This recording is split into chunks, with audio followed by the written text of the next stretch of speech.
Right, well, welcome everybody, and my name is Robert Good, and I'm an artist based in Cambridge, and I'm interested in words and text and language, and my talk tonight is on In Search of Silicon Valley. I should say just at the outset, my background is in computing. My first job before I took to art was in computing. I was in computing for a while, and I started out as a COBOL programmer, and then did DEC, digital VMS, fax VMS, and systems management and Y2K and all sorts of stuff. So I've got a background in tech, but my interest, well, I should say first of all, what I'm going to share with you tonight are some thoughts about art and technology and maybe where we are in terms of, you know, where tech is heading and how art, my thoughts as an artist on technology.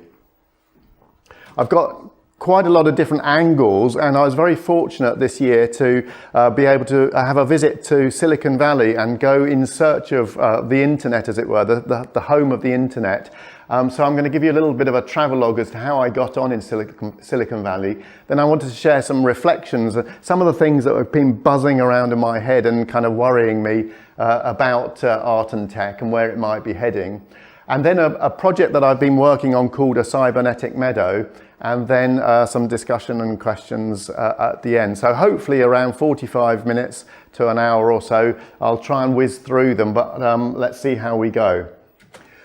So my interest is in words and text and language and the migration of knowledge from books to bytes, from the old way of slow learning, what I think of as slow learning, where you had to go to the library to pick out a book, and if the book wasn't there or if it was 20 years out of date, that was the knowledge that you were lumped with. And the process of getting into print was very restricted. You had to be an author, you had to be at the top of your game, and then it might take 5 years for the book to come into being. Contrast that with now, where everybody's an author, we can tweet something, we can all have our own opinions, and we can all be authors, and we can all put out our own two pennyworth of thoughts about stuff. So that migration of knowledge from paper to the internet really fascinates me, and what that means for how we work with knowledge and that dynamic, how it plays out. So some of my work, I take books as my starting point in the paper-based, the analog side of things, and I'll do things with them, maybe make an intervention. This is like a sculptural piece around some books of philosophy, and use those as starting points. Then my hope is that by making objects like this, it can make people stop and think, as it were, and have a conversation around some of the issues that are raised by it. This, for example, is my library of truth.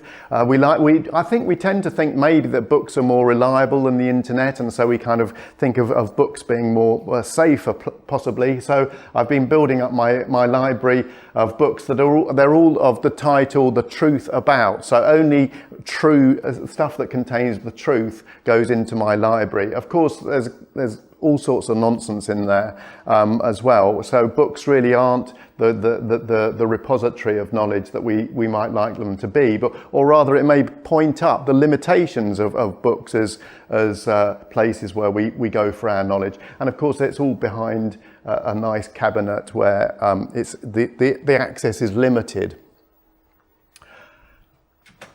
And then I've also started doing some Python programming, and starting to use the internet as my source material, so as a compare and contrast. So things like Google News and the overload of information that we have online is my source material. And I've done some web scraping, and I take Google News headlines or anything that maybe takes my fancy, and then I use that as source material to create some animations that reflect back some of the things that I've been thinking about. So this, for example, is an early one called 2020 Vision, and this was all headlines that I collected on, which had the format of what is the future of. I'll just see if I can play a little clip of it.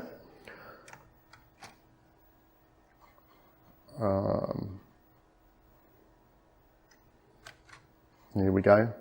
I won't play it all, but I'll give you a flavour of what it's about. Sorry, that poem 10 shouldn't be there.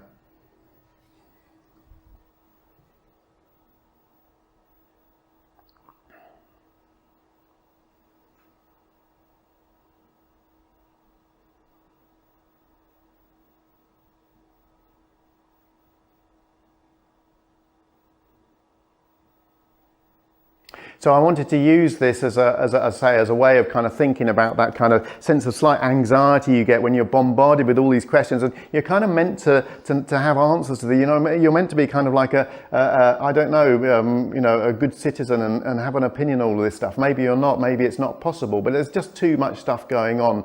So how do we process this? How do we kind of make sense of all the information that's being sent our way? So that's 2020 vision. It gives you a flavour, as I say, an example of what I've been working on. Okay, the spacebar doesn't seem to be working, but it doesn't matter. So this is another example which I showed at the Web at 30 show that you were doing last year at the Grand Arcade. Jason was very kind, included that in, and this is called Legitimate Interest, and this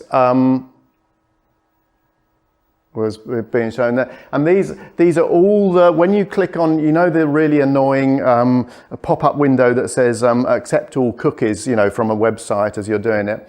I actually kind of went down that rabbit hole and I extracted all of the companies that you're saying yes to when you say that. And just to go to one Cambridge News website was over 600 companies that were kind of then mining your data, and there's a whole story behind that. I did a whole presentation on this because there were just literally dozens and dozens of them, and I took one of them at random and kind of investigated further, and it was quite eye-popping. Anyway, so that's the type of thing that I get up to. So earlier this year, I was very fortunate to have a grant from the Arts Council to go to Silicon Valley to go in search of the internet. So I wanted to share some of So I've got a little travel on. I could spend a lot of time on my travels and so on, but I'll cut to the chase and try and get on to the bit that may be of interest. Was kind of my visit to some of the tech areas. So I stayed at the place called the Flamingo Motel, which I'll come back to in a bit, but I stayed there just because I like the neon sign, and a nice breakfast to get me off. So day one, to the computer history museum that's there, and I thought, well, I get my jet lag out of my system and go around there and do my homework first. And I wasn't sure how many pictures to share of this, because I'm aware that I'm in a computer history museum here and I'm full of people who already know their computer history, but I thought it might be interesting for you to see some of what was there. I found it a fascinating place, and there was loads to like, and it was a vast place, and it did have a load of stuff there. And I just as I went there happened to be a demonstration that was taking place on an old IBM system with the punch cards and so on, and a nice clattering line printer as well, which I got some. I'll quickly play that just to give you a sense of the.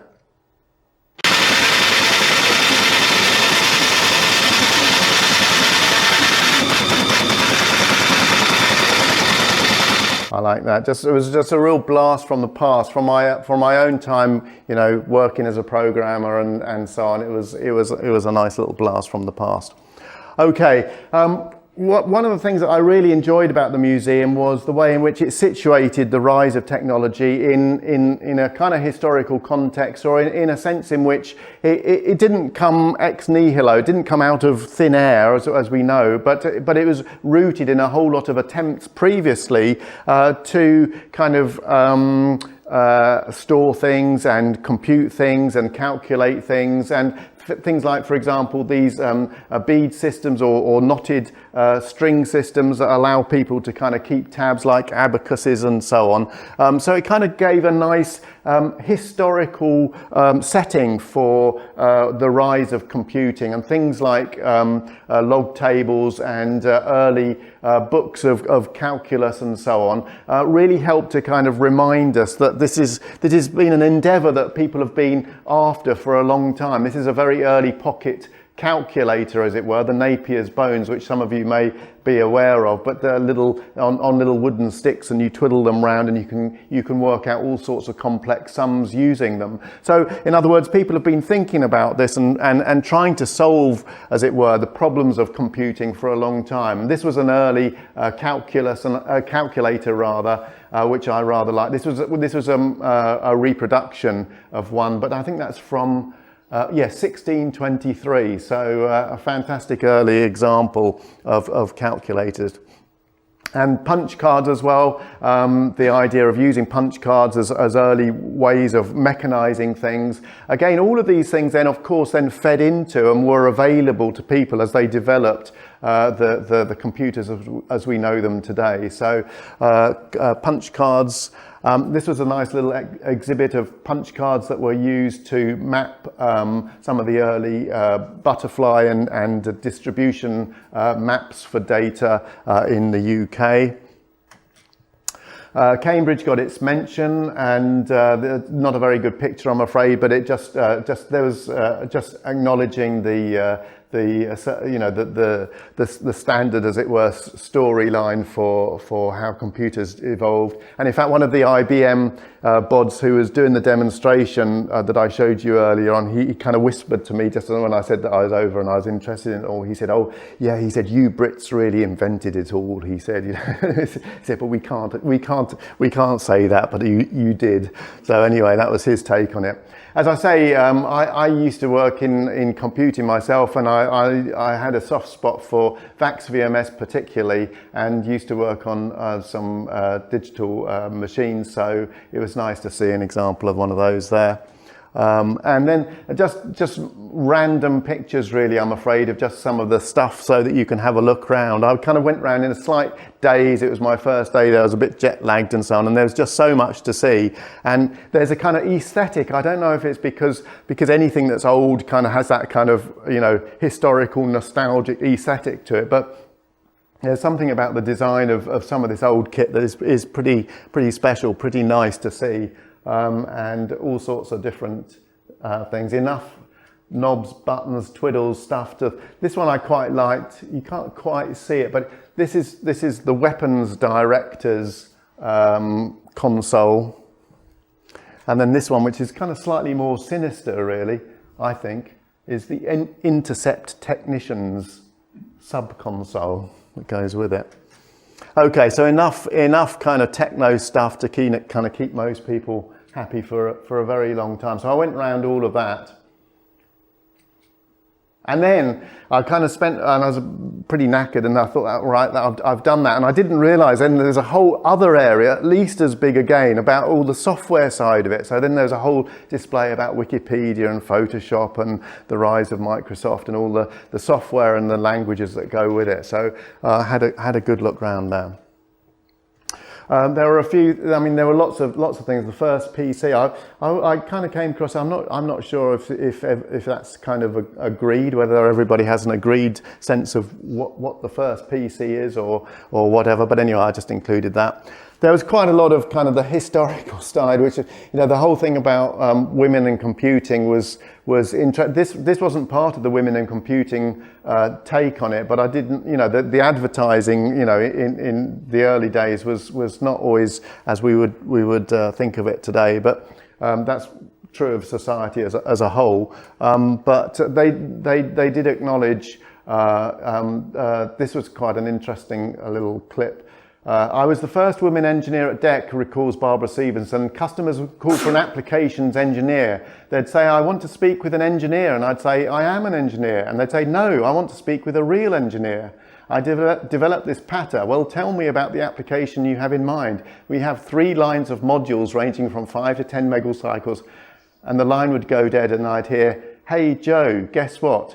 I've got a woman engineer on the phone." So I'm afraid, yes, things were fairly kind of as they were in those days. In general terms, going to Silicon Valley, everywhere was you couldn't escape technology or the tech firms. This is PayPal Park. I went to see the soccer, and it's sponsored by PayPal. You go into downtown San Francisco, and you know you bump into Firefox, and you get a little memorial there, and it says, "Doing good is part of our code," and all these good things. So you did get a sense in which, thank you Google, that, you know, it's kind of embedded there. So I then went on my little garage tour. You can do a self-directed garage tour of all of these garages that were, you know, the kind of startups. So I didn't do them all, but I did go to this. It was Steve Jobs's home where they first worked on on the early Apple stuff and so on. And I thought, well, I'll just go there and see. And you're allowed to kind of, I don't think it's occupied, but you're allowed to kind of go and go up and park up and so on. So I parked up and I thought, well, I'll just wait and see, you know, if I'm the only one who goes there. But it only took about 5 minutes, and, you know, you could see a car kind of gradually drawing up, and you thought, oh, I bet he's kind of come in to kind of pay his respects, and he wasn't.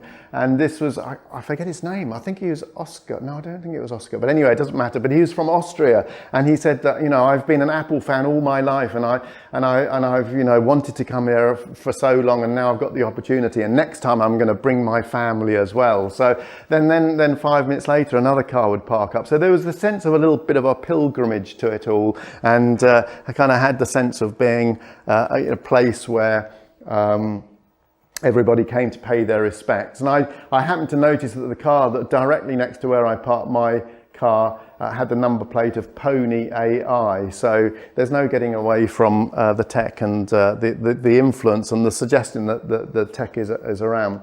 I called around to the Apple HQ, to the Infinity Loop, and this was like a James Bond hideaway. There was no access really at all. You could just see it kind of peeking out from behind the trees, and you can just about see the kind of circular build to it. And there are these slightly sinister kind of bunkers. You know, the entrances, you go downhill into the depths, and there are these kind of little security huts where you couldn't see in, but they could see you. It all seemed a little bit sinister to me, in a James Bond sort of a way.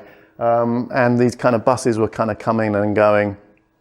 The actual opposite was the store, and that was truly fantastic. It was kind of, you know, well, I mean, all Apple stores are pretty, you know, smartly kitted out, but it was on the large size, and it was kind of, and they all seemed slightly brainwashed, maybe as though, and even when I admitted that I had a Samsung phone, you know, she didn't bat an eyelid. She just kind of slightly, you know, looked at me slightly pityingly, as though I was kind of, you know, well, never mind, you know, but she carried on with the spiel anyway.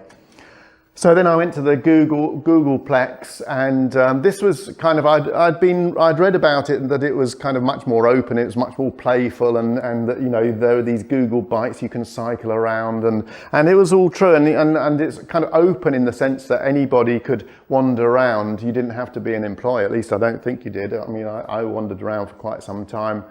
Of course you can't go into the buildings, but there was much more an open sense to it. And people playing their volleyball at lunchtime, and all of these things that you read about happening. And Building 42, the answer to life, the universe and everything, maybe. I don't know. It was actually, I think, the cafe, which kind of may be about right, I suppose. But so I sat down, and it was a strange place, because it has a sense of kind of playfulness, but it kind of quite an artificial playfulness. I mean, you know, you know, but again, it had that slightly sinister edge that behind, it seemed very strange to be sitting there and thinking that behind these walls, all these people are dreaming up all this stuff. And I was sitting down, and you could kind of just eavesdrop on conversations, and there were the two people just passing by, and I just heard this snatch of conversation, and he said, yes, and in 5 years' time, we'll be able to make it so that everybody wakes up. We'll find the alarm will be set at the optimum time to wake people up. And so presumably what he was meaning is, I mean, probably it wouldn't even take 5 years. It's probably available now, but you get a bit of wearable tech, and you know, it monitors your brain, you know, and heart and everything. And the alarm goes when it thinks you're ready to wake up. And on the one hand, you think, well, that's great, you know, but I was thinking, well, hang on a second, I can't even set my own alarm clock and, you know, decide when I want to get up. Everything, who's you know, running the show now? Are we all going to be kind of subsumed into technology, and is technology going to make the decisions for us? So that was kind of something that got me thinking about it. And then they're already building another site, which is like a great big spaceship that was coming down. I did a lot of arty stuff as well, and I went to the Museum of Modern Art and so on as well. And I did a kind of VR tour and did all the stuff that I was doing. I suppose I should say probably the purpose of all of this was that I kind of thought with my own art endeavours, the purpose of the grant and the grant that I applied for was I thought that by going to Silicon Valley, the home of everything, my interest in art and technology and this interface, I thought that I would be kind of like going to, it'd be like going to 5 years into the future, that everybody would be there, they'd all be talking, you know how stuff evolves across the pond and then a few years later we end up getting it. So we're kind of seeing what all the discussions are and what everybody's thinking about and what everything is happening. So I tried to hoover up as much art and as much technology as I could whilst I was there. I spoke to a lot of people who were running community projects and doing things around art and technology as well. I'm not sure I found exactly what I was looking for, but nevertheless, well, that was a fascinating talk by another artist, but I'll come back to that maybe at the end. And a little bit of sightseeing as well. So I could say a lot more about what I did out there, but what I wanted to move on to were some of the reflections, some of the thoughts. So okay, so what does this all add up to? What does this all amount to? Where's this all leading us? I came back and my head was absolutely full of thoughts about art and technology, because there's something about that sense of going away and getting a little bit of distance on, a chance to reflect, a chance to kind of step back and think about what's it all about. So what I've done is I kind of wrote them all down, and I've got about 10 different headings for things that were kind of on my mind from the trip and from what I've been doing and researching, and I've put them into 10 different headings. I'll just whiz through them, and then maybe during the discussions, if we'd like to kind of pick up on some of them further, then we can do so. Okay, in no particular order. Well, actually, I say that. Becoming cyborg was the first one. What I realised, even just to get onto the plane, even to go to America, I needed to prove who I was digitally. I couldn't have left the country without a smartphone, without an email address, and so on. And okay, we might think that's obvious, but how quickly our identities are now bound up with a digital presence. And it was during COVID, it had just been after the lockdown, and you had to take a COVID test 24 hours before you flew. So I did that, and thankfully it was negative, or else the whole thing would have been off. But here's the thing, I could not upload my negative test to Virgin to prove that it was negative, and I was in this limbo state of not being able to know whether I was going to be able to travel because, you know, computer says no. And it got me thinking about the whole thing about our digital identities and the fact that if we don't have a digital presence, we're unable to do certain things. Eventually it was resolved and I was able to travel, but it made me think, well, you know, in some ways, you know, chip me now. It would have been so much easier in some ways if I have my chip implant and I just go through and it's all on a little chip that's implanted. I'm not saying that that's what I want. I'm really fairly sure that it's what I don't want, but it made me think that maybe is the direction of travel. We're used to portable tech. A biro is portable tech. You know, we use a Fitbit and we have you see people wandering around having imaginary conversations in their ear. So we're starting to get used to the idea of wearable tech, portable tech. You know, how long is it going to be before we get to an actual chip? And of course, some people are already chipping themselves, and that's a conversation that's being having. So that was point number one. That was kind of thinking, you know, where is that going? What do I think about it? Am I in favour of it? You know, what's my thoughts about it? And that was number one. Was becoming cyborg. Digital surveillance was another one that was preying on my mind. I went to lots of good exhibitions whilst I was out there. This is one called Probably Chelsea, an artwork called Probably Chelsea at the San Francisco Exploratorium. And it comprises of a number of different versions of like a photo fit picture of Chelsea Manning, who was who leaked a lot of material in that famous case a while back, and they were trying to construct photo fit pictures from different samples of DNA and different approaches to it. And so the idea of our digital being kind of mapped digitally and our presence being available to other people beyond just us being present in the room is something that I was starting to think about, and the way in which we're kind of being watched and surveilled all of the time. This is quite a nice little artwork by someone called Dries de Porter, and what he's done is he's taken Instagram photos that people have taken, selfies and so on. So here on the left we've got the Instagram picture that somebody has had taken of herself. She's a tourist, she's there and she's having this nice smiley photo,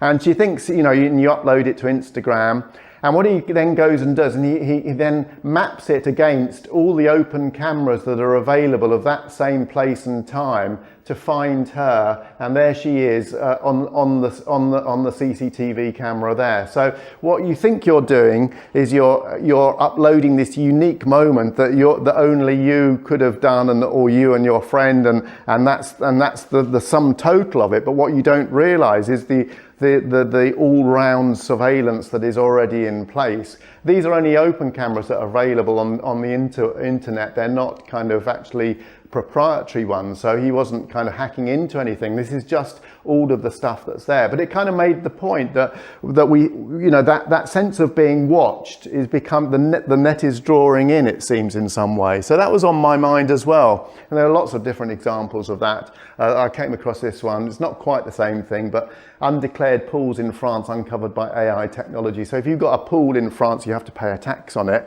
And now they just kind of just check it out from the air and from AI and so on. Erosion of autonomy.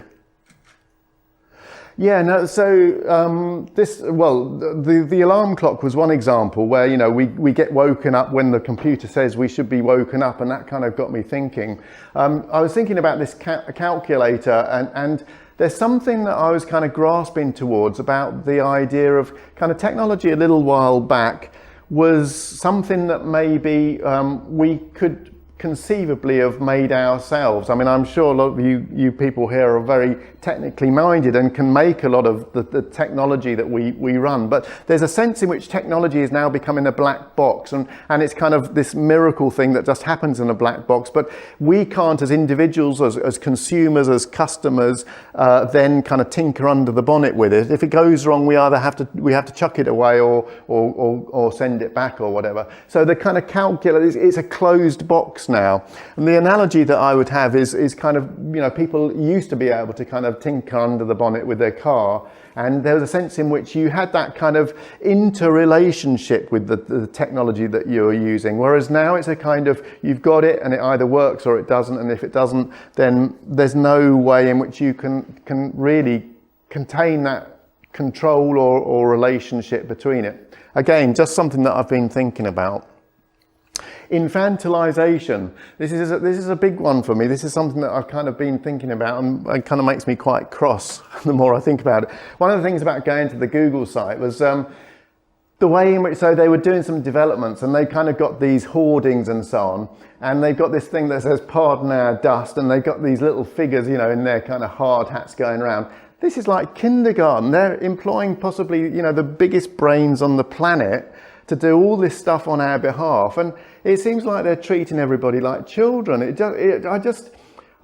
know they want to be playful, and play actually from point of view of art and creativity is absolutely spot on. I'm not saying that it's not important, it absolutely is, but I'm somehow just not buying this kind of, I don't know, there's something phony about it to me that I'm just not sure about. This one, reimagining in process, with this little play thing. I don't know, up for discussion. But there's more than that. If it were just that, well, then that's fine, that's just me and so on. But there's this thing about, funny enough, we had exactly the same thing this evening. When you want to do an update on your computer, I've been having this game every day now for literally years. It pings up saying, you've got updates available. When do you want to do them? Do you want to do them now? Do you want to do it in an hour? Do it tonight? Or remind you tomorrow? It never says, it doesn't give you the option, no, you don't have to have it. It's taking away the choice. And the reason that I don't want to do it is that if I upgrade it, I'm going to lose a lot of software that's currently paid for but free, and I'm going to have to go to a subscription model, for example, Photoshop and so on. So I don't want to do it, but it's not giving me a genuine choice. And the reason I call that infantilization is that one of the psychological models that there is this. I don't know the name of it, but you have what's called parent-adult-child relationships. So you have three actors in it. So as grown-ups, a healthy relationship between two people would be an adult-to-adult relationship. When you've got a youngster, obviously it's a parent and a child, and there's a sense in which parent is kind of helping and guiding and controlling and informing the child, and that's a healthy relationship if you're a parent to that child. What seems to be happening is that we've developed from an adult-adult relationship with our technology to a parent-child relationship. I think that the Google and the big tech companies are becoming parents. We've become infantilized as children, where we kind of got to do what they tell us, that we don't really have a genuine sense of choice. That's the kind of feeling that I'm getting around of this. And I think maybe the balance is out of kilter there.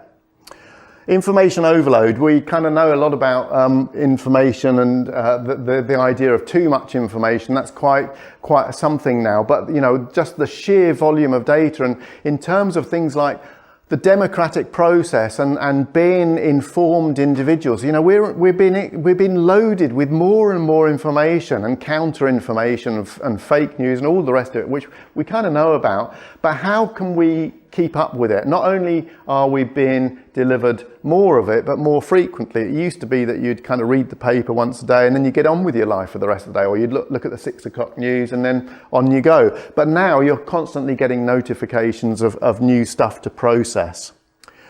Contested reality, again, so I'm not saying that necessarily these are I'm not saying that this is all new and that you've not heard them before, but this is the territory that I'm trying to map out in my mind, that I can then feed into the work that I'm doing as an artist and to try and have conversations with people about.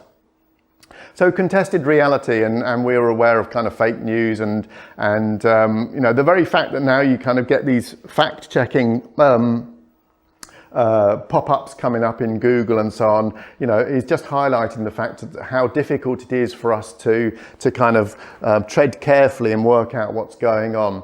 And of course, the deep fakes and the rise of deep fakes. At the start of the Ukraine war, there was a deep fake of Zelensky going around, and apparently it wasn't a very good one. I don't think people were necessarily terribly fooled, but it won't be long before they are,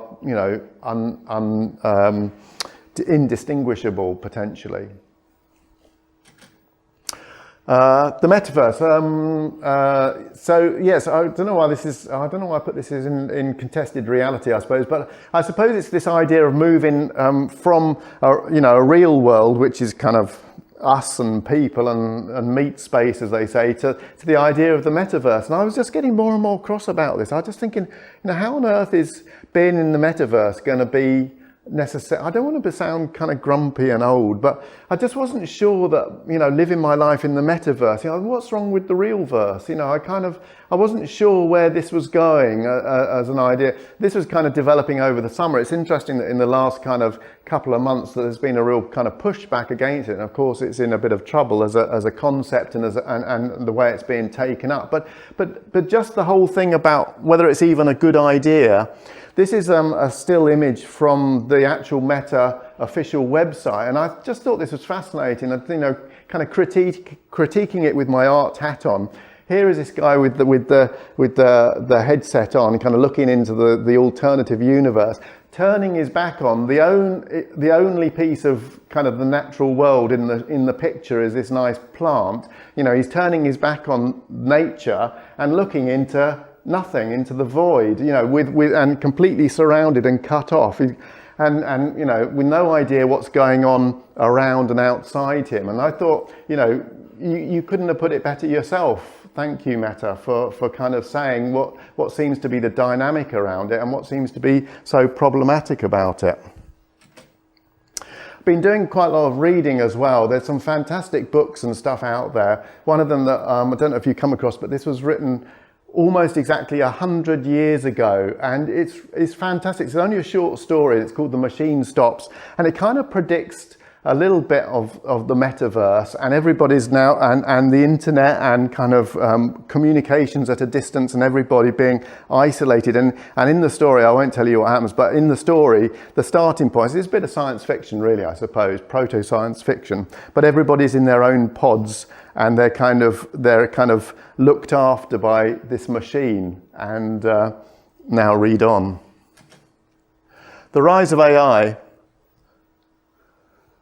The Computer Museum had, at the end of it, it had one screen on. The thing about museums is they don't really, I mean, understandably, they're looking, tend to, this is a generalization, but tend to look backwards rather than forwards. So there wasn't a lot on, well, where's this all going? Where's this all taking us? There was one display at the end with, this is only a fraction of it, but there were talking heads. There were a whole load of screens, flat screens, with lots of different talking heads. Actually, funnily enough, talking about kind of male and female and gender and so on, it was well represented by a lot of women, although I picked this particular still just because I liked the words that were coming up with it, all connected and ideal technology. With regard to AI, what came across quite strongly from all of these, well, not all of these talking heads, but a number of the talking heads, was the direction of travel towards some sort of concept of AI. There's this chap, I don't know if you can read it down here, but he's someone called Ed Feigenbaum, lovely name, and he says the thing we call AI, computers doing intelligent things, is the manifest destiny of computer science. Well, he might be right, I don't know, but I thought, you know, it's nice that he's acknowledging, he's very upfront about it, and that sense in which that people are working on it and they're unashamedly working on it, and the idea of compute. But I'm wondering about, okay, so where does that leave us as individuals, and where is that, you know, where's the conversation around, is this a good thing or a bad thing, or how we want it to do? And I kind of think going back to kind of doing some reading, it kind of almost made me feel like we're at the any minute now, you know, you're gonna make one more connection and this thing's gonna come to life, and it's gonna start springing up, and who knows what's gonna happen next, I don't know. But anyway, there's a little bit of the Frankenstein about it, maybe. Correct me, and you know, we can have that discussion as well. But that was kind of something that was in my mind as we were going to do it. And linked to that, as I say, is who's in charge. Okay, so you know, people are driving this bus, but you know, it's kind of driven by kind of, I don't know where the conversation is. I don't know where the discourse is around it. Well, I mean, I do know that, I mean, a lot of places, I mean, Cambridge University, and there are a lot of, the rise of digital humanities is now a very big thing in academia. So there are a lot of people who are actively, you know, discussing exactly these things. So I'm not saying it's not happening, but it doesn't feel very prevalent, or it doesn't feel very open necessarily to the general public who have got a stake in this. So who's running it? I mean, you know, it does seem kind of controlled in the hands of a relatively few number of people who are kind of pulling all the strings and have got a large amount of power, and possibly, you know, that the checks and balances need to be kind of thought through, maybe. I'll put this in this category. I'm not sure if this is the right place for it, but I just wanted to park this idea. I mean, there's so much stuff floating around my head at the moment I'm trying to get to grips with. Gender bias in search algorithms, you probably come across this, but in a lot of the algorithms that are being used, it's done on machine learning around corpuses of text and data. And so a lot of the algorithms are acquiring a gender bias that's from the text that they're using, and that's proving problematic. But in terms of who's in control and who's able to sort that out, I mean, you know, on the one hand, you could say, well, let's, you know, we should hold companies to account, and of course we should. I'm not saying we shouldn't for a moment, but I do remember there was a select committee meeting, I think not so long ago, and they got somebody up to kind of answer questions about the algorithms, and they said, well, you know, where is this being stored? How is this being defined? And I don't even know if it was this particular issue, but he genuinely, hand on heart, couldn't say how the systems were producing the data, because the algorithms were not directly, you can't interrogate them in that way and ask those questions. I think he was asked, on how many servers is this information held? And he said it's just not that sort of a question. You just can no longer pinpoint things in that way. So there's a sense in which that kind of accountability and the kind of chain of control and ability to control what's going on is possibly becoming a little bit suspect. I'm not sure. Are we addicted? There's a book, I've got it here, called Hooked, How to Build Habit-Forming Products. It's a fascinating book, and we shouldn't lose sight of the fact that the interfaces that we are using all the time, it's no accident that, you walk down the street and everybody's going like that, myself included. It's no accident at all. They are actively designed to be habit forming, and people talk in terms of it being like a slot machine, and you're just so tempted just to swipe again and go ka-ching on the slot machine and see if you kind of hit gold. You get three gold bars along the top. So that's definitely something that's now. So, a bit like with gambling and so on, well, come on, is it that bad? Some people are more prone to being addicted and so on. So I was thinking about this, and my thought on this, or the analogy that I had, was with fast food. I mean, on the one hand, we say, well, we know that fast food's bad, but most people kind of constrain themselves, and, it's a nice treat and so on. And you don't. The difference is, of course, with fast food, I should say that, for some people, the price is the, consideration, and that's a separate issue. But for those who have a choice, we know that fast food is bad for us. We know that we shouldn't eat too much of it, and we know it's a nice little treat to have. But the difference is that with food, I say, unless you're constrained by money and a budget, you go into a supermarket, you do have a choice. There are other options available. You can choose a healthier option. You can cook something for yourself. You can eat in other ways. It's more and more difficult in tech environments to eat in any other way than a very addictive fast food type of a diet. And that, I think, is where the imbalance is occurring. So what's new? My last point was, am I worrying unnecessarily? To some extent, there have been so many revolutions, ideas, the printing press, learning to write the wheel, everything is changes things beyond all measure, and we can't possibly hope to know what. So, am I worrying overly? And is this just change is part of life and part of who we are? Maybe it is. Again, it's up for discussion, but. And this was brought home to me.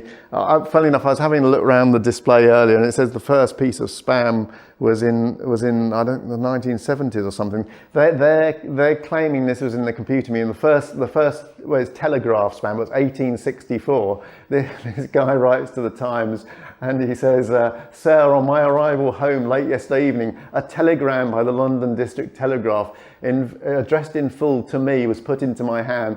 And basically, it's from a dentist offering services. And he says, "I have never had any dealings to do with Mrs. Gabriel. I beg to ask, by what right do they disturb me by a telegram, which is evidently simply the medium of an advertisement?"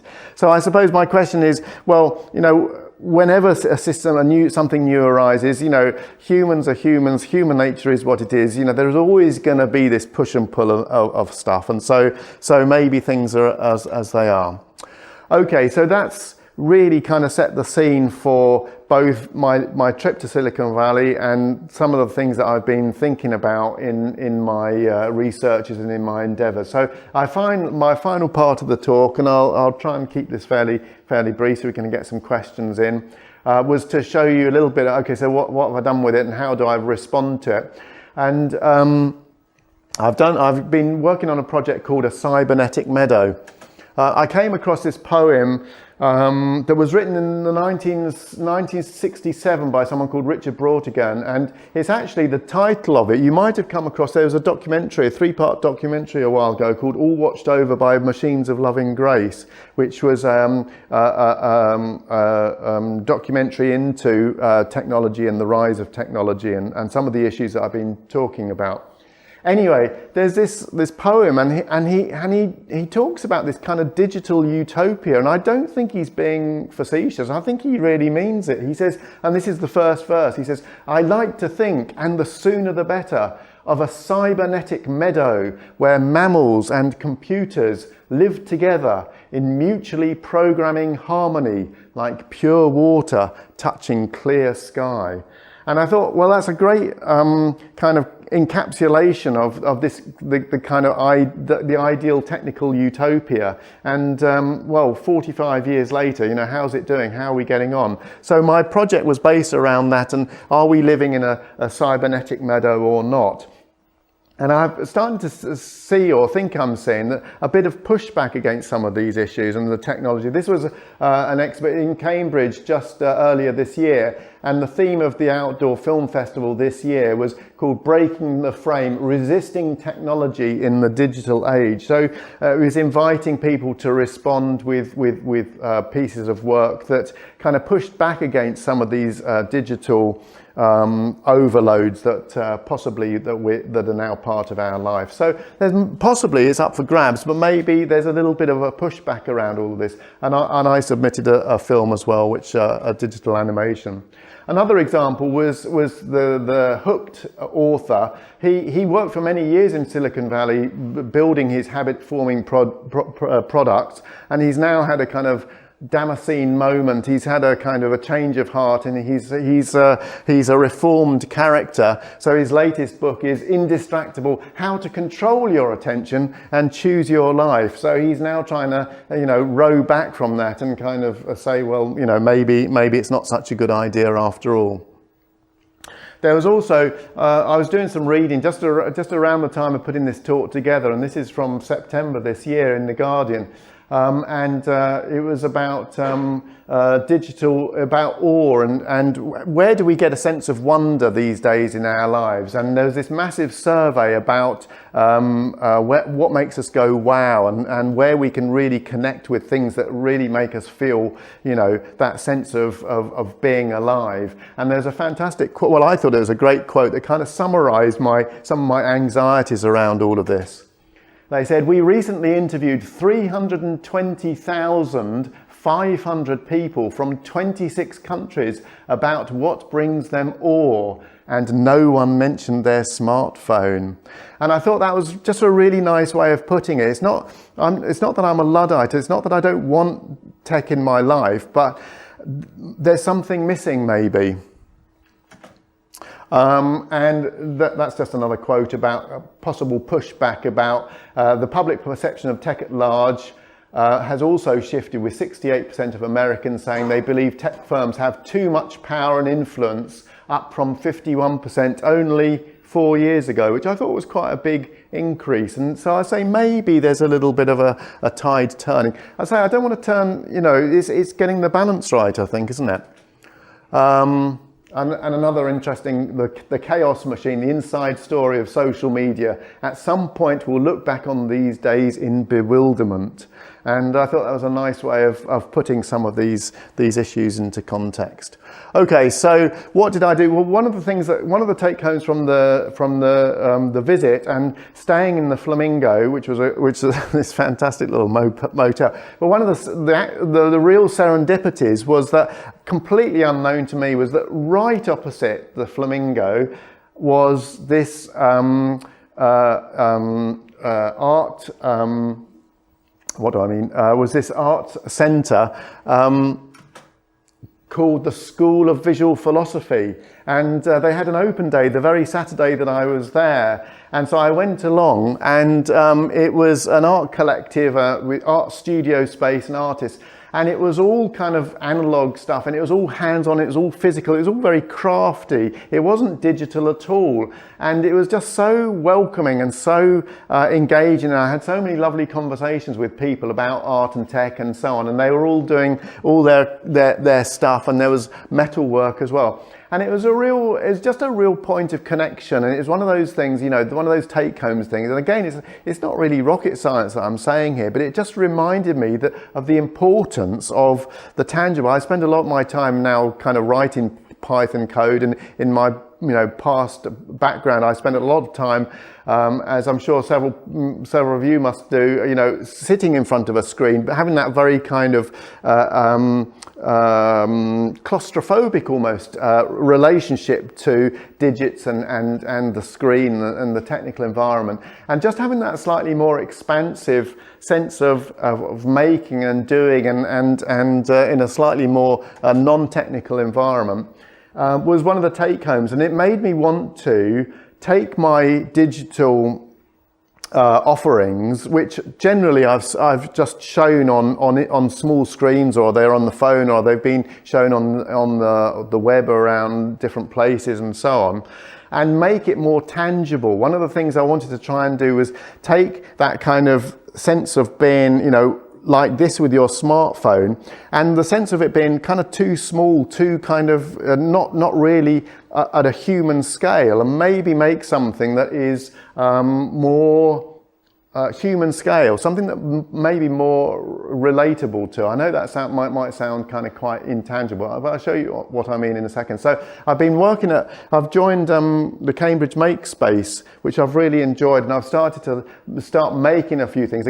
Interestingly, it's still got a little bit of technology involved, because it's a CNC router and so on. So you still have a kind of technical digital interface, but the doing and the making and the physicality to me was a really nice, refreshing kind of insight into what I'm trying to do. And thinking back to my kind of books versus bytes, and the way in which there's that intangible quality of actually reading from a book rather than from a Kindle, for a lot of people, not for everybody, but that sense of that tangible was something that I wanted to bring back into what I'm doing and what I'm thinking about.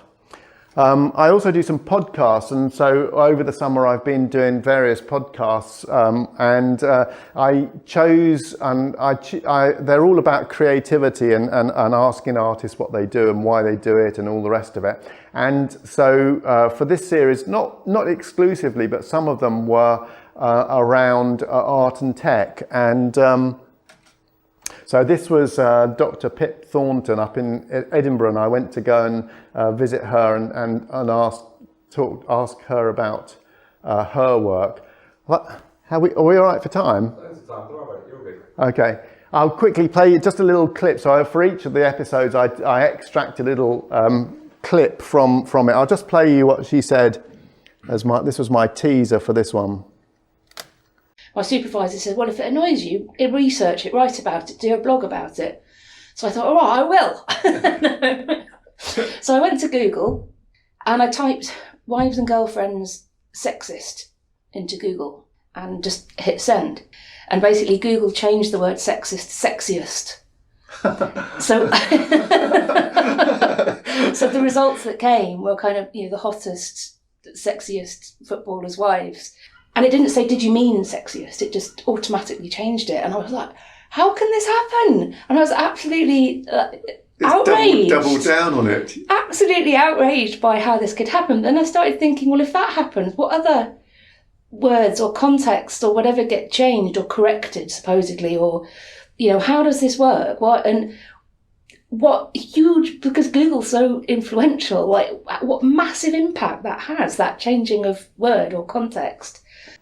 So she was researching kind of the use of words online, and as I say, she says that she did this thing, and the Google auto corrected sexist to sexiest, which of course is completely the diametric opposite of what she intended, and that led her down the whole rabbit hole of digital research, and she ended up making all these artworks around art and tech and the value of words and the way in which she uses Google AdWords, and so every word for Google has a value to it, literally has a value in pounds, shillings and pence, as an advert and as an ad word. So she prices up literary texts and tell you how much they're worth as in Google and so on. So, but it all started with something like that, which I thought was rather good.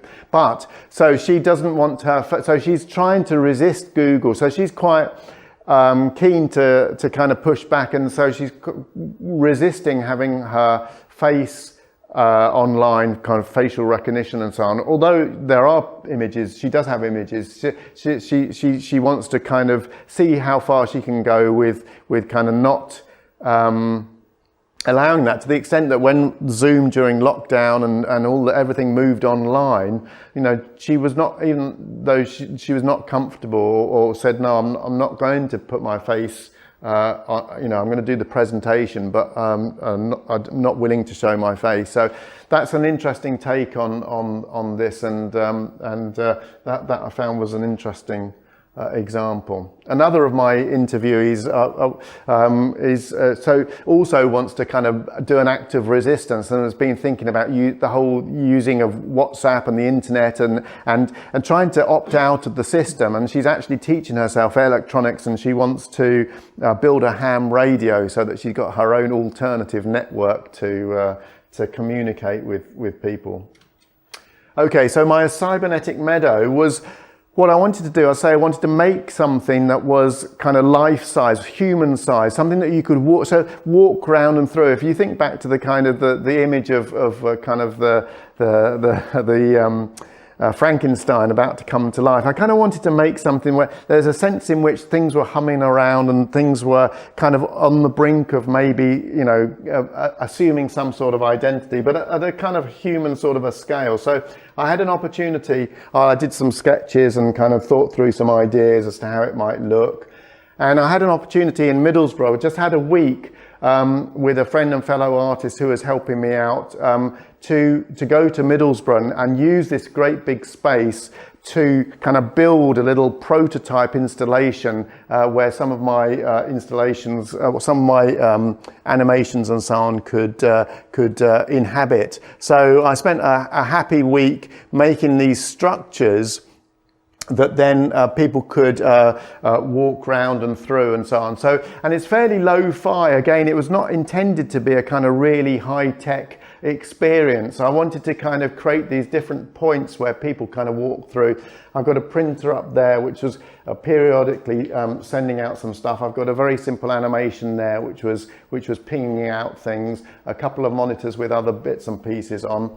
And gradually it grew up, and I wanted to kind of externalize all the wires and the fixtures and the fittings and give a sense in which it was all kind of communicating through. And up there's a little microphone, a little speaker where a little soundscape was playing through. So I wanted to try and make it something that you could walk through and around. I'll just play you a little bit of the soundscape that we did. I did a little clip of what we did. So I was working with my friend Liz, and we were in discussions about how this was going to work. And one of the things about, you know, the whole being online, if you accept being online, if you accept being a player in the kind of tech universe, there's a sense in which you're always being kind of monitored or listened into, and the sense that you sign up to most messaging systems, and you know there's an understanding that, you know, by clicking OK you accept the terms and conditions, all your conversations that, you know, they have access to, and they have. So we turned that around, or we took some of our conversations that we were having around this project, and we digitized them so that as you were walking through the space, occasionally one of our little voices would pop up and kind of talk to each other across the room. I've condensed a little, so over time it would be occasional, so you wouldn't get this constant flow of conversation, but unexpectedly you'd just be walking through the space and suddenly one of us would say something. I've condensed it down into more of a complete conversation, just to give you a flavor of what I mean, as I say, but you need to think of it as being more extended. Let's see if we can get this going. Okay. What's your plans today? Faffing around in Photoshop, also started doing some sketches for Middlesbrough. Sketches, yay. Can you send a photo? Don't get too excited. Loving these sketches, very cool. Just reading about the poem. I do really like this sentence. A technological utopia in which machines improve the lives of humans. Okay, let's discuss maybe tomorrow? I am going to switch off tonight and maybe watch the footy. Yeah, defo, I'm going to watch the footy also. Okay, great. Let's zoom around 11. Okay, so that was just a little extract, and it just felt a little bit creepy in the sense that, you know, your conversations, your interactions that you kind of like to think are private are probably not as private as you think they are. And so that was kind of also inhabiting the space and gave us a little bit of something to crunch on. Okay. And then I included my little bits of make space routing. Few more pictures. So that was like a prototype exhibition and a chance to try out these ideas. I had various Python animations running. I say some of them were fairly kind of lo-fi and deliberately so. This was just a timer that was running with every thousandth of a second that we've been in the space. So it was kind of like the beating heart of the exhibition. It was just endlessly clocking up to kind of create a little sense of anxiety of time passing. We had the little setup screen just on one. I don't know, but there's a sense in which I think it's taken for granted just how much technical knowledge you're expected to have in order to get things working. And, you know, it's surprising how complex things are and how much people are expected to do, as I say. And just, you know, even getting some of these cube monitors, these old monitors working and getting everything to talk to everything, it can be non-trivial, and just navigating through the setup screen is an art in itself. I'd say the printer spew was kind of, again, just every so often was sending out stuff. And I did this little one. This was based on when I was talking about the infantilization earlier on. I took those. I can quickly play that for you. Again, it was at a very random interval.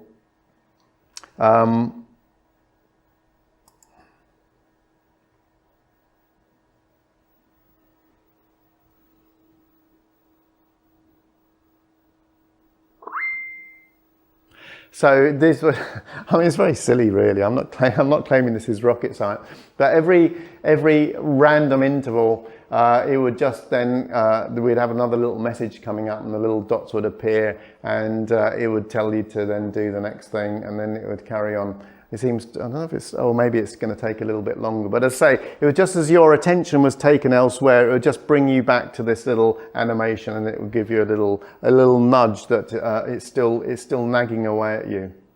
I don't think it's going to do another one anytime soon, so we'll leave it at that.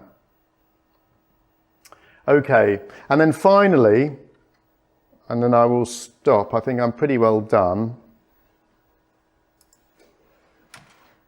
I want to just share my TruthBot with you. So the main new piece of Python that I did for this one was my TruthBot, and I was thinking about, you know, the fake news and the you know what we can know and so on. And Wikipedia is one of those. It really is a kind of modern miracle, really, in a way, that all that knowledge. Wikipedia is by no means perfect. I'm not saying that it is, but there's a crowdsourced example of knowledge which is relatively coherent and relatively thorough in many ways. But I say by no means perfect. That was my source of kind of, if I'm going to go for some truth, I wanted to extract as much as I could from Wikipedia. So I wrote a little bit of Python that wanders through on its own through Wikipedia and reports back with facts, and each fact kind of comes out, and it just takes its own course and goes where it wants to. And again, it's in some ways it's a fairly banal thing, but the continuous scrolling of information, I don't know about you, but I find it quite mesmerizing, and it comes up with some surprising stuff. And so far, I mean, I've got it to run for about 40,000 iterations before it kind of runs out of stuff to find. I'll play you a little bit of it. Funnily enough, I confess, I could have skipped this because I chose a little bit of the code. So what I do is I'll just pause it for a second. I do a little bit of web scraping. I go off to Wikipedia, come back with the fact, and so phase one is collecting all the data. Ideally, I'd like to do it in real time. So it goes off, it finds it, and then it outputs in real time. But in reality, what I've been doing up till now is I've been collecting a data file of all the facts that I've been finding, and then I format them and output them. So I just chose a little selection for you for tonight, and quite by chance, I found one with a glitch in it, and I'll play it for you so you'll see the glitch. But the reason I kept the glitch in was it kind of reminded me that no matter how much we kind of think that computers are kind of capable of pretty well anything, there's still that kind of human. We're still in some ways better than, you know, or maybe, I don't know what it shows, but anyway, it shows that my code isn't perfect anyway. But I'll show you why it was a glitch in a second as well. So this is just a bit, oh, sorry, there we go. So this is just a little extract from my Truthbot. And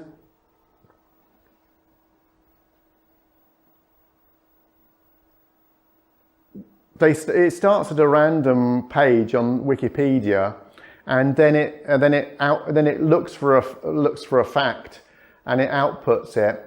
And then it also harvests as many keywords as it can, and it takes a keyword at random from that page and then goes off to another page and does the same again. So it does kind of gravitate around certain things before moving off onto a different subject area. But sometimes it pops up with things that are you know, mind-boggling, a bit like Wikipedia. It's a bit like kind of page of the day, isn't it? A random page of the day on Wikipedia.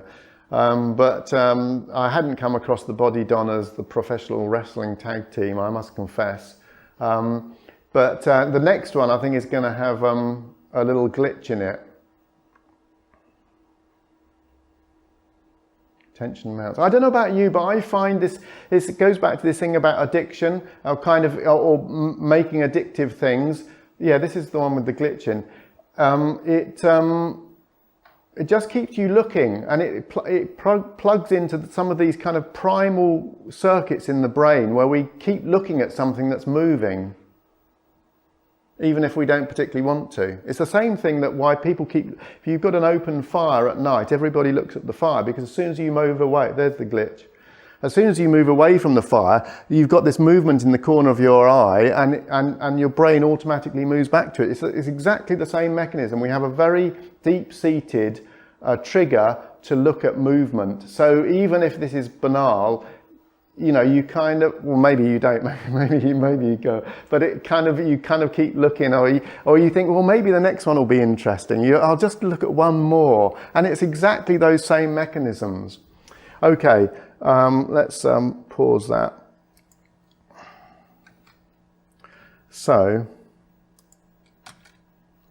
to tell all my secrets, basically the nice thing is that Wikipedia is very helpfully, almost always the first sentence is structured. There are rules around how Wikipedia is ideally meant to make. So often the first sentence will give you the kind of nugget of the truth, not necessarily. So the one with the horseradish, the one with the glitch, actually, in my defence, my lad, the reason that it was here, there's horseradish maybe 3 foot long, may be mistaken for docks, and then there's a hyperlink and a footnote, but then there's a glitch in the original, the colon and 423. I've no idea what that's doing there, and my code couldn't handle that. So that's my defence. But I leave it in because it just shows that, you know, it is still fairly rudimentary, and a lot of kind of machine stuff is kind of number crunching, isn't it? And actually kind of fairly basic, but doing a lot of it.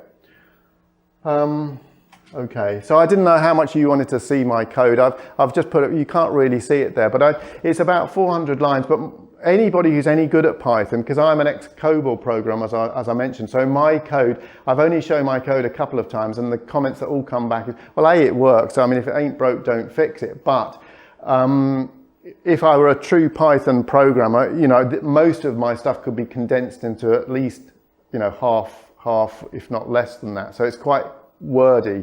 But anyway, I put that in just to kind of show you that it's really just based around kind of endless crunching of, if the, you know, finding a sentence, finding how it's constructed, finding how it ends, and it's actually a surprisingly few number of constraints will yield the results. Anyway, I could share more of that if you wanted, but I wasn't sure to what extent that would be of interest.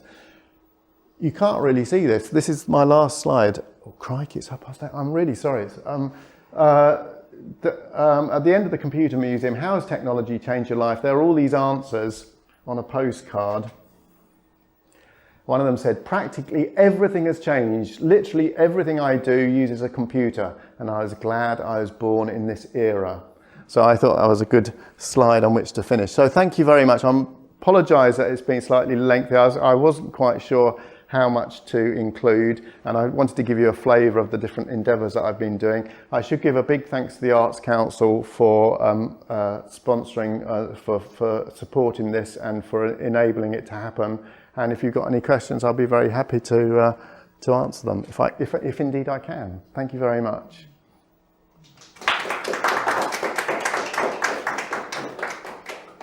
So have we got any questions? Yeah. Yeah.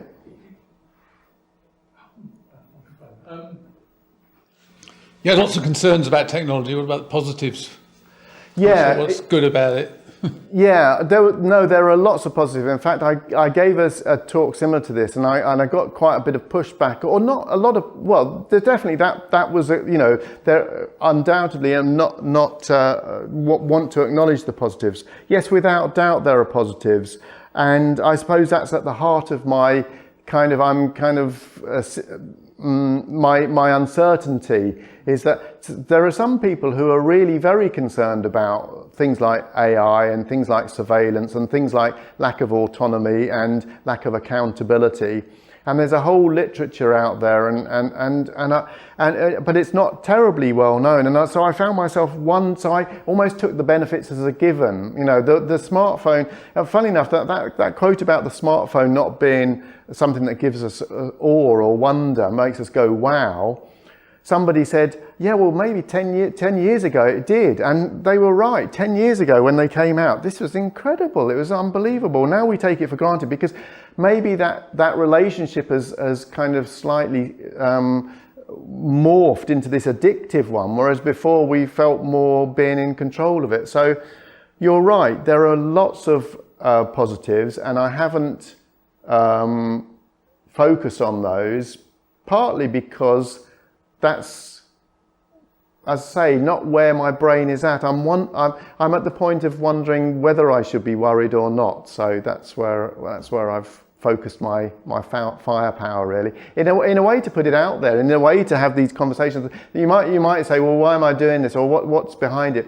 For me, doing the art and doing these interventions, as it were, having these projects is a way to have these conversations and to find out and to hopefully to encourage people to think about things in different ways and to have these conversations.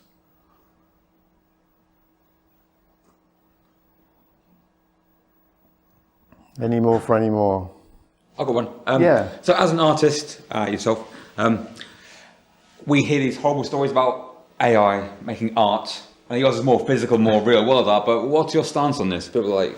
Yeah, no, well, that's a really interesting one. And I didn't show, because there are so many, I didn't show more slides about the augmented reality, which is not the kind of the completely AI generated art.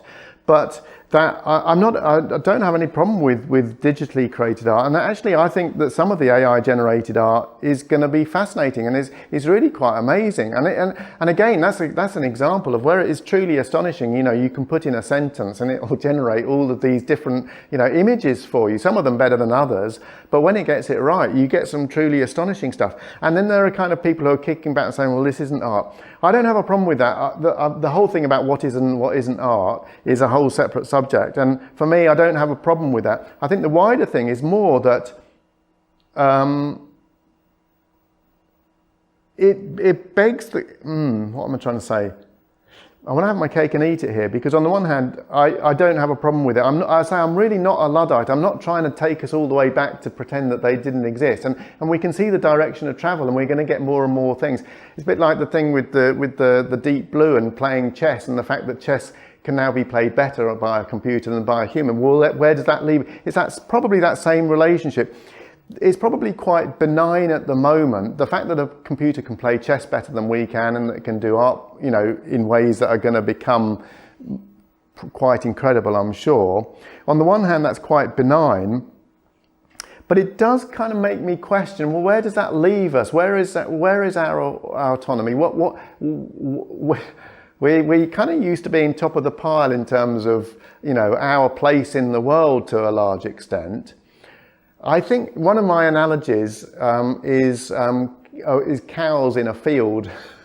Cows in a field, they just munch on grass all day, and they look quite happy, and whether they are or not, I don't know. And there's a whole thing about kind of milk production and everything. But by and large, you know, cows in a field, you know, let's park the milk stuff, but they kind of look pretty happy. But, you know, wind the clock back 10,000 years and they were aurochs. You know, they were much bigger, they were much more hairy and brutal, and they kind of had the free roam of the countryside, and they had great big horns, and they kind of, you know, running around free, and they were kind of very different animals. They've been kind of domesticated and kind of put down into this kind of grass-eating kind of, you know, fairly benign creature. And so there's a wonder in my mind as to whether or not we're going in the same direction. That actually, you know, we're going to be a bit like the machine stops. You know, we end up in our little pods, just, you know, having grass all day, and, you know, and everything's.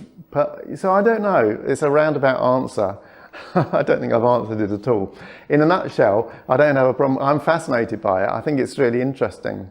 And I think what's almost the most interesting thing is then the discussions about people saying, well, you know, this isn't, you know, how can, you know, the conversations around the way it's provoking precisely these sorts of questions, really, maybe, or conversations.